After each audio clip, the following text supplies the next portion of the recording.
తాకట్లో ఉన్న మీ బంగారాన్ని విడిపించి ఆ రోజు ఆన్లైన్ రేటుకి కొంటాం. Sharma gold company.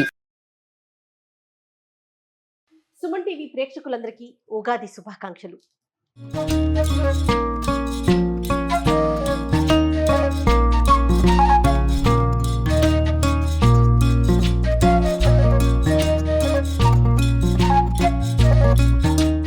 ఈ సంవత్సరం మనందరికీ చాలా సంతోషంగా, ఆనందంగా, ఆరోగ్యంగా ఉండాలని కోరుకుందాం. అయితే మరి రమగారికి వెల్కమ్ చెప్పేద్దాం. నమస్తే రమగారు, ఉగాది శుభాకాంక్షలు అండి. నమస్తే జయ, ఉగాది శుభాకాంక్షలు. Thank you. సుమన్ టీవీ ప్రేక్షకులందరికీ ఉగాది శుభాకాంక్షలు. కొత్త సంవత్సరం, కొత్త కిచెన్తో మనం కొత్త కొత్త వంటలు మాకు అలానే ప్రేక్షకులందరికీ కూడా మీరు తెలియచేయాలి. అవి నేర్చుకుని మేము కూడా చేయాలని నేను కోరుకుంటున్నాను. రమగారు, కొత్త కిచెన్ చాలా బాగుంది. బాగుందా? కలర్ఫుల్ గా అనిపిస్తుందా? కలర్ఫుల్ గా బ్రహ్మాండంగా ఉంది. కొత్త కిచెన్ లో ఉగాది మొదటి రోజున చేసుకునే ఉగాది పచ్చడితో, పండగ రోజున చేసుకునే పచ్చడితోటి స్టార్ట్ చేయటం ఇంకా కొంచెం శోభాయమానంగా కనపడుతుంది. ఇలాగే ప్రతిరోజు కొత్త కొత్త వంటకాలతో, పాత కొత్త మేళవింపుతోటి ముందుకెళ్ళాలి. తప్పకుండా రమగారు. ఆరోగ్యమే ఆనందం కదా. ఆరోగ్యమే మహాభాగ్యం. ఓకే, ఉగాది పచ్చడి చేసుకుందాం. తప్పకుండా అండి. వేపపూత సంపాదించండి. ఈ సంవత్సరం కొంచెం వేపపూత కాస్త తక్కువగా ఉందని అంటున్నారు.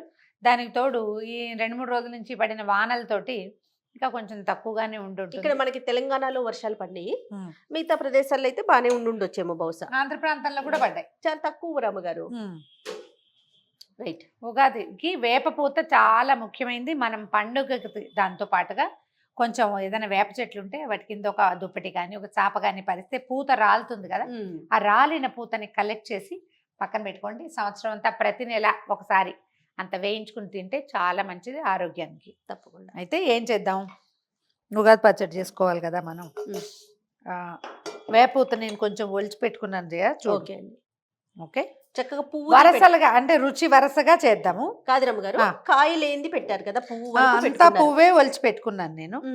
ఇలా ఒలిచి పెట్టుకుంటే ఏంటంటే ఒకవేళ ఇది చేతి నోటి కిందకి వచ్చినా పంట కిందకి చిన్న చేదు తెలుస్తుంది, కానీ కాయలు ఉండే అతి చేదు ఉండదు, చేదు ఉంటుంది. ఓకే, మొదట 2 పదార్థాలు. వేపూత ఇప్పుడు మనం వేసుకునే దాన్ని బట్టి, ఇప్పుడు నేను పెద్ద ఇంత గిన్నె పెట్టాను కాబట్టి కొంచెం ఎక్కువ వేయచ్చు. ఏంటి ఈ సైజులో పెట్టారు గిన్నె? మరి ఇప్పుడు మన ఆఫీస్లో అందరికీ తలా ఒక స్పూన్ అయినా ప్రసాదం ఇవ్వాలి కదా, ఖచ్చితంగా. మరి తప్పదు కాబట్టి మొదటది చేదు మొదట వేయద్దండి, అలవాటు చేసుకోండి. తీపి.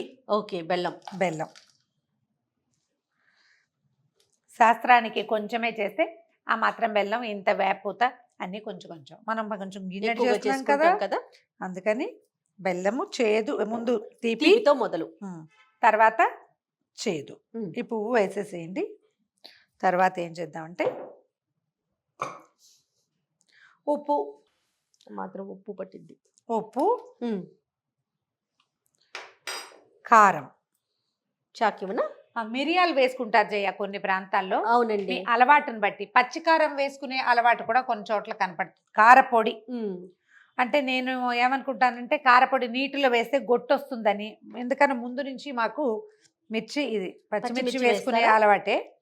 చిన్న ముక్కలు చెయ్యము, కొంచెం పెద్ద పెద్ద ముక్కలు చేస్తాం. ఇది నీటిలో నానేసరికి పిసుకుతాం గట్టిగా, కారం వచ్చేస్తుంది, సరిపోతుంది మనకి. ఒకవేళ పిల్లలుండి మనం తీసేదలుచుకుంటే దీన్ని తీసి పక్కన పెట్టుకోవచ్చు. మేమైతే కారం వేస్తాం రమగారు, మన అలవాటు అంతే. ఇంకొక కూడా వేద్దాము. ఈ ముక్కలు తీసేసేయచ్చు అనమాట. ఒక పెద్దది ఇట్లా చీలికగా చేసి వేసినా కూడా బాగానే ఉంటుంది. ఓకే, ఉప్పు కారం వేసాం కదా, ఇప్పుడు వేయాల్సింది పులుపు వగరు వేసుకోవాలి. ఓకే, నువ్వేమో చింతపండు పులుసు తీసి పెట్టు, నేను మామిడికాయ చెక్కు తీసి ముక్కలు కట్ చేస్తాను. తప్పకుండా. చిన్న పిందెలు ఇప్పుడు రావట్లేదు జయ, పెద్దవైపోతున్నాయి మన చెట్ల కాయలన్నీ కూడా. చెట్టు నుంచి కోయించినా కూడా కొంచెం పెద్దగానే ఉంది కదా కాయ. అవును, చిన్న పిందెలు వేసుకుంటే బాగుంటుంది. మామిడికాయ తాలూకు పులుపు రాకూడదు, వగరే ఉండాలి. చిన్నకాయ సంపాదించండి జయ. మనం ప్రతి సంవత్సరము పెద్ద పెద్ద కాయలే తరుగుతున్నాం. అవునండి, మనకేమో పెద్ద కాయలు అందుబాటులో ఉంటున్నాయి. మామిడి పిందెలే వేస్తారు. అవును, షడ్రుచుల కలయిక కదా ఉగాది పచ్చడి అంటే. అదే మరి ఇప్పుడు 6వ రుచి నీ చేతిలో ఒకటి, నా చేతిలో ఒకటి. అవును, 5, 6 మన దగ్గర ఉన్నాయి. ఇందులో వేసేజేయ, రసం పోసేనా? పోసేసి చిక్కగా ఉందా? పర్వాలేదు రమ్మగారు. మొత్తం చిక్కటి పోసేయమంటారా? పోసే, అది కొలతగా చూసి పెట్టింది. ఏంటో చెప్తున్నారండి? చిక్కటి చింతపండు పులుసు.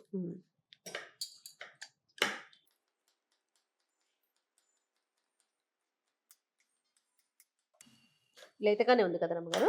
లేతది, కానీ వగరుగా ఉండే అవకాశం కొంచెం తక్కువే ఉంది. అవునవును. మనకు అది కావాలి.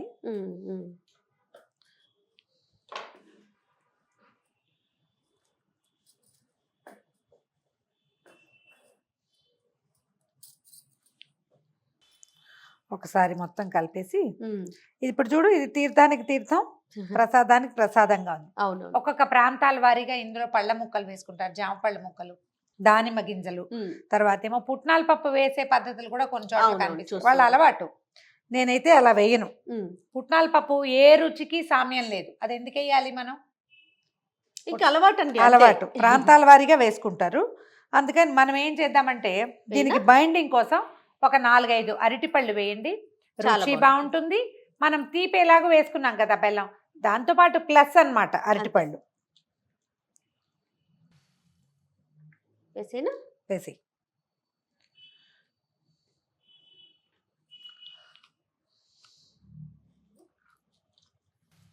ఇప్పుడు ఇది బైండింగ్కి బాగుంటుంది. బైండింగ్కి బాగుంటుంది, చిక్కగా అవుతుంది కొంచెం. అవును. మనం చేతిలో పెట్టినా రన్నింగ్గా పరిగెత్తుకుని వెళ్ళిపోకుండా ఉంటుంది. ఒక 5-6 అరటిపళ్ళు వేసేస్తాను నేను. వేసి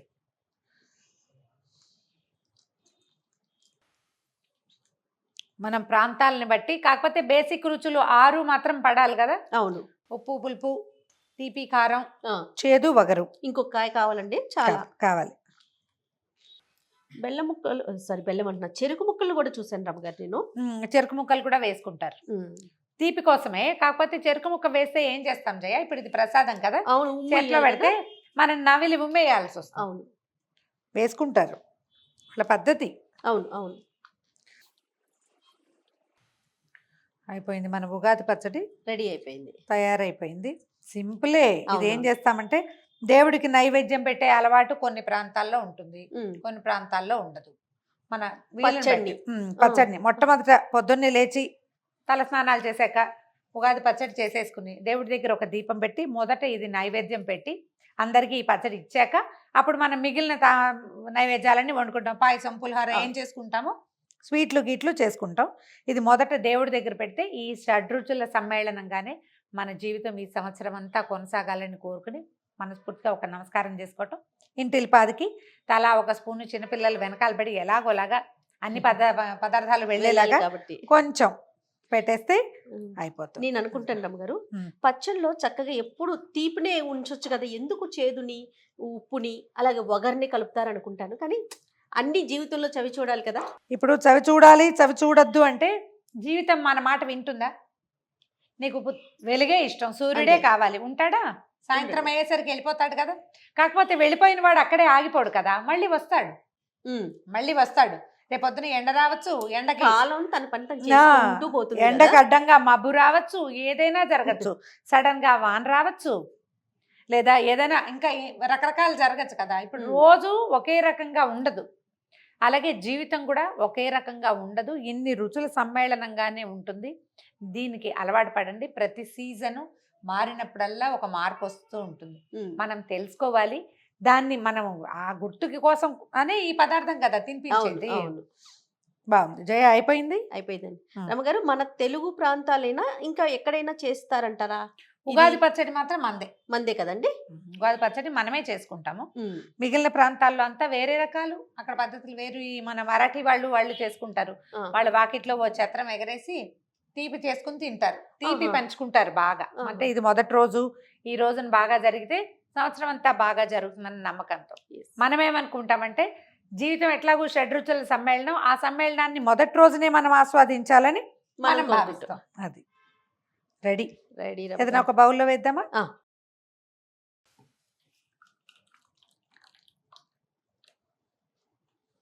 ఓకే, ఇదిగోండి మన ఉగాది పచ్చడి తయారుగా ఉంది.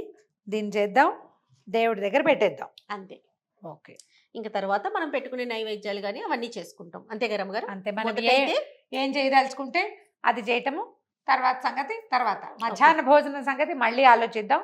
ఉదయకాలంలో చేయవలసిన ఉగాది పచ్చడి తయారుగా ఉంది. మేము ఈ పద్ధతుల ప్రకారం చేసుకోండి. ఒకవేళ అది అలవాటు లేని వాళ్ళు ఇలా ట్రై చేయొచ్చు. మనకు కావాల్సిందల్లా షడ్రుచుల సమ్మేళనం మాత్రమే. అది మన పందాలు ఎలాగైనా చేసుకోవచ్చు. ఇంకొకసారి ఉగాది శుభాకాంక్షలు రమ్మగారు. సుమన్ టీవీ ప్రేక్షకులందరికీ ఉగాది శుభాకాంక్షలు.